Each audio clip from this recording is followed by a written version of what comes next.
in, Slumpbusters. As part of our continued NBA coverage, we have another fantastic guest to bring you. We're within the first week of the NBA playoffs. Most series are about 3 games in. Your host, Juju Talk Sports, and Kyle Ledbetter here. Remember to like and subscribe to our channel as we continue to build towards 3K. Chris Lebron is joining us. Chris, the CEO of the Off the Ball Podcast Network, Off the Ball Podcast. He is the host of. What other projects are you working on, Chris? I know you're a busy man these days. Yeah, just getting back into in the gist of things. Took a little time off of the podcast because work, kids, those things get in the way and stuff. But finally getting back in the groove. Obviously, NBA playoffs, NBA draft. Something I love a lot. So just getting back in the groove, and I'm excited to be on the show. And bringing him on perfect time, because obviously there's no bias here from Chris. I mean, no Julius Randle to talk about in these playoffs. So Chris is the perfect person to bring on in these times. You can't even say that to me, man. Like it's just it brings bad memories, and even though it just happened, but it's bad year for my Knicks, But I'm used to it, so I don't really get too worked up about it like a lot of Knicks fans do, because I'm like, oh, I low-key expected it. I told people, they're like, no, we're going to be top 4. We're going to make a run. I was like, it could, I hope, but it could, the teams got better too. Like it could go bad. And I'd said that, and people were like, no, you're crazy. And look what happened. So it's okay, Chris. It's okay, because there is still basketball to be played in the state of New York, because the Brooklyn Nets are going to be welcoming the Boston Celtics on Saturday, down 0-2. Certainly a lot of pundits, a lot of experts didn't expect the series to go this way. A lot of people still expected the Brooklyn Nets to at least still won in Boston. Didn't happen. I think one of the biggest stories about that is just the defense has been played on Kevin Durant and Kyrie Irving, and how the Celtics have been able to work those guys. Do you think it is possible for the Nets still to pull this one off, or do you think they're dead in the water right now? No, they're still in it. Just think about game 1. Literally, it was a spin move and a layup, with point some seconds left, that ended that for them. So they still have a chance. I mean, they can't have what happened in the fourth quarter yesterday. That just can't. They scored at one point. They had 4 points with a couple minutes left in the game. And that's with KD, Kyrie. I just can't see that happening at home. I think they'll build off the energy and all that, but they're in it. It's not like they're getting blown out. If that was the case, I would feel different. But I feel like getting back home, they'll be more comfortable and all that, and they'll get back in this. And obviously they're gonna have to win game 3, but they're still in this. So one of the things that's interesting about the Milwaukee Bucks and Chicago Bulls series is that now Middleton is out for an extended period of time, and they should be able to win that series. And, Chicago is an okay team at this point, but how do you feel about the situation that the Bucks find themselves in right now? That's a huge injury. And then they lost Porters too, with the eye injury too. So that was huge. But losing Middleton is obviously, they don't have a lot of shot creators on that team. I mean, he's probably the best shot creator on that team. And you lose him. Now the focus is going to come on Giannis having to do a lot of stuff, and not with a lot of help either. Their bench last game had I think 6 points. Connaughton was 1 of 7. Allen didn't shoot the ball well, and obviously Porter's leaving in the first quarter. That doesn't help. So they're gonna need someone to step. Drew's gonna have to step up a little bit more, offensively. He's been all right, but he's gonna have to step up and be more of that creator. But it's gonna come on Giannis, and this Bulls team has kind of been weird this whole year, because early in the season, I mean, DeRozan was an MVP candidate. This team was looking good. Then they got hit with the COVID bug and injuries. So, and maybe they're finally figuring stuff out, because now Caruso coming back and playing good defense has really helped them. And they're going to need Levine to step up too. He wants to get paid this offseason. He's going to have to get to that next level, because he's been kind of okay, but he needs to be better than okay for them to come out of this series. So it's going to be interesting to see what happens the rest of the way, and how long Middleton's going to be out. Because that dictates everything, and something we saw last playoffs with all the injuries. Now we're seeing it this playoff so far with a lot of big names getting hurt. So it's going to be interesting to see how going forward. I got to admit, I'm wrong when I'm wrong, because on the other side of the Eastern Conference bracket, I had Toronto pulling off an upset against the Philadelphia 76ers. Clearly, that is not going to happen. That is a 0.00000 1% chance of happening. And even then, that's probably still too much. I'm a Yankees fan. Yes, I know. I understand. You know that hurts you well. Never. But I know it was baseball, but in the never say NBA, never. in the NBA, highly unlikely, especially if the Toronto Raptors continue to play the brand of basketball that they have through the first three games.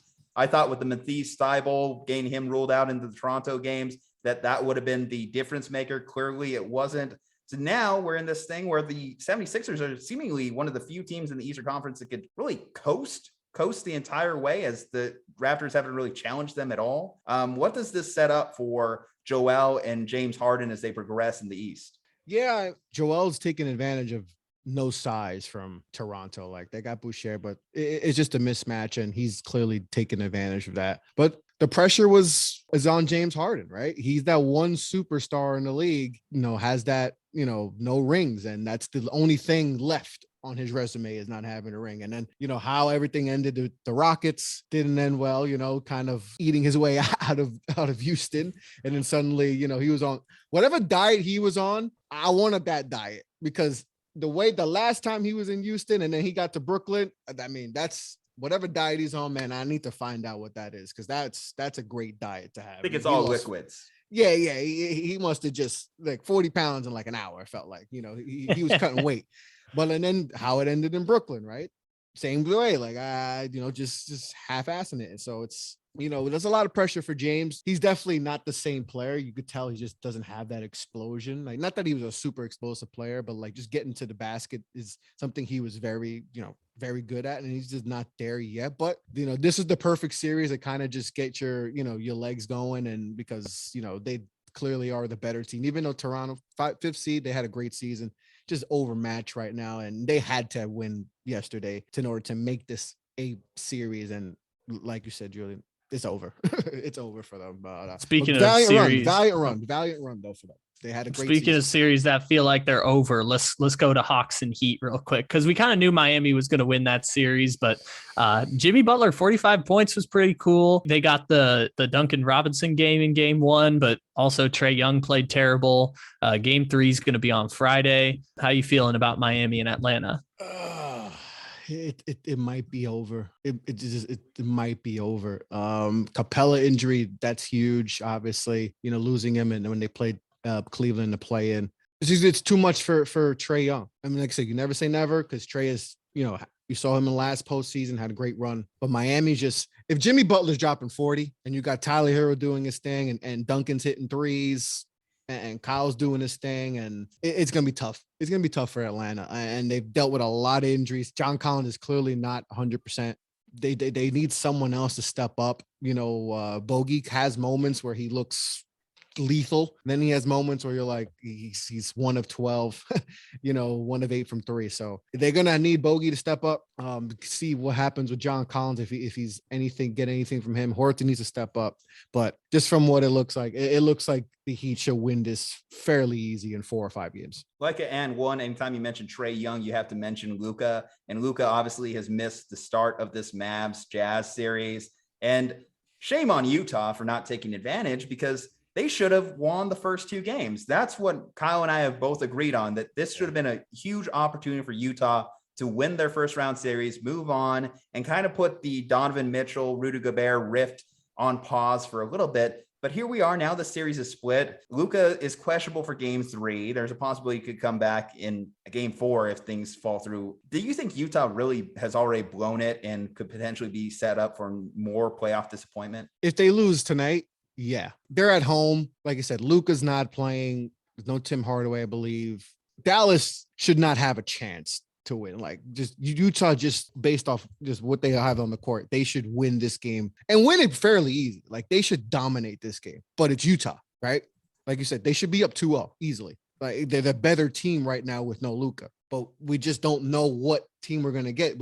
Is Donovan Mitchell, you're just going to start chucking up shots? Cause he's kind of, sometimes you see this, he got 35 points, but it's off like, 28 plus shots. And it's not, he hasn't been crazy efficient, right? And Jordan Clarkson's can be all over the place and all that. So if they lose tonight, then it's like, okay, what the heck is going on there? Cause it's like, you're playing an under Jalen. It's literally Jalen Brunson and, Maxi Kleber. Like, Maxi Kleber went off. Like, Maxi, if you let Maxi Kleber go off, that I'm sorry. Like, you don't deserve to be in the playoffs. You deserve to be contracted. You should, move the team to Vate. Like, it just, you can't allow that in the playoffs. Like, you should, this should have been an easy series. Luka's out.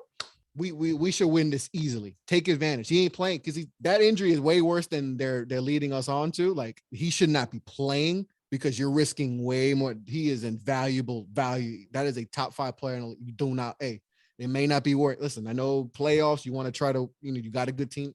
It's not worth it. It is not worth it, with that calf. Those things linger. It may feel good one day and boom, you tear your Achilles. So, who's interested in having some Maxi Kleber or Dorian Finney-Smith at this point? It would be our buddy Jokic, because Jokic's best teammate right now is Will Barton, and he is getting bounced out of that series against the Warriors. By the time people are listening to this, they might be down 3-0 at this point because the game is tonight. We're recording in the afternoon on Thursday. So doesn't look like the Nuggets had much of a chance, which we kind of thought, but the storyline's kind of been how fun the Warriors have been over the first 2 games of the series.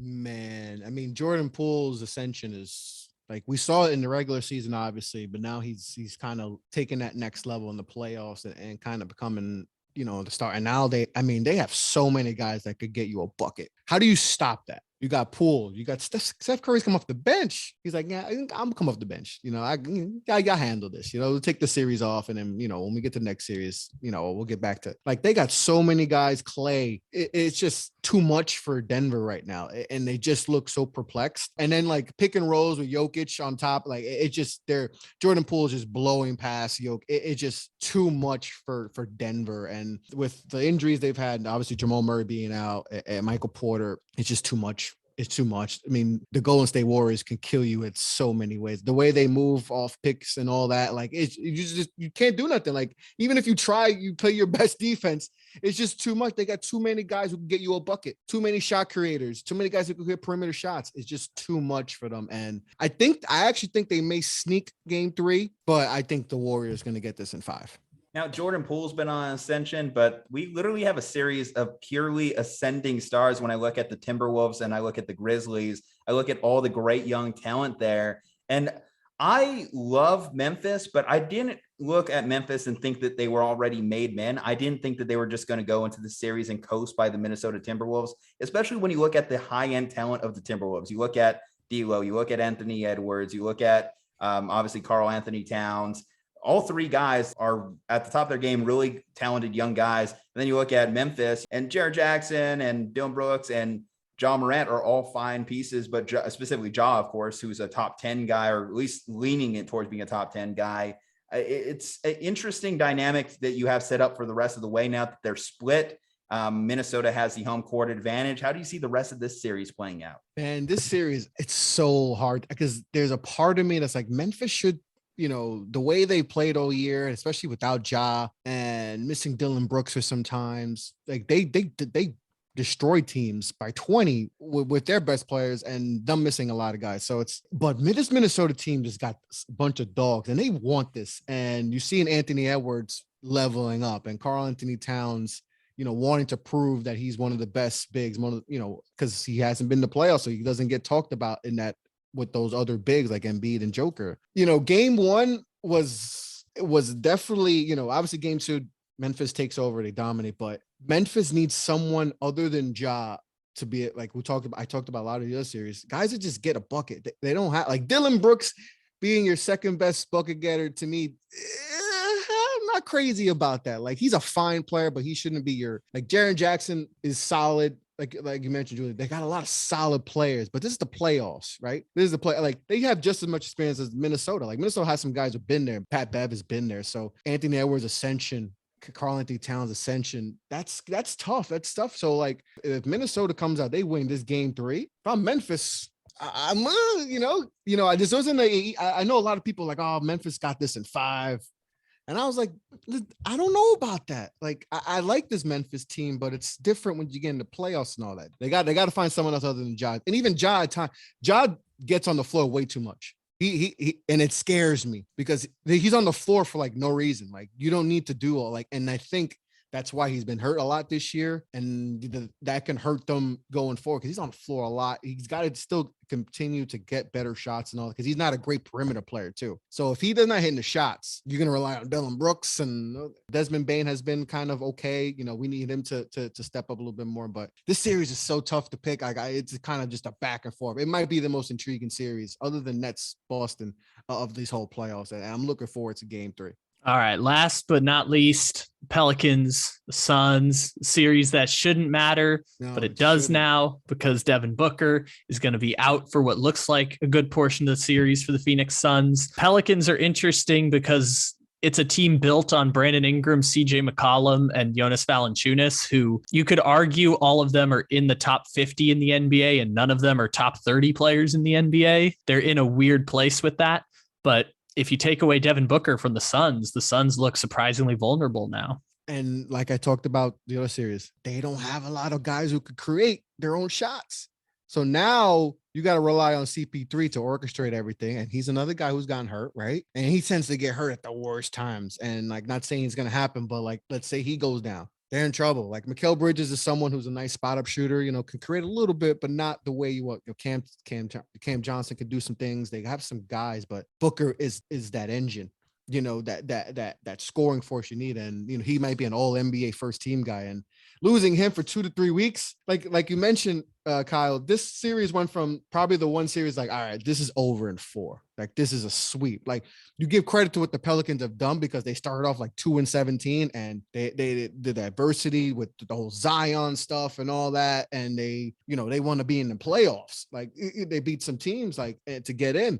This is a series. Like, we could see a 1-8 upset because Brandon Ingram might be the best scorer on the floor. And we've seen him take that level up. And we've seen a lot in this playoffs. We're seeing guys taking that next step. And he's one that I've seen, he's always been like, you're kind of under the radar because he playing for the Pelicans, playing for New Orleans, but he's taking that next level and he's the best scorer on the team and he takes off. It's going to be, I know Mikal Bridges is an all NBA defender, but Brandon Ingram 6'10" and can score on all 3 levels. So, and then you add CJ McCollum.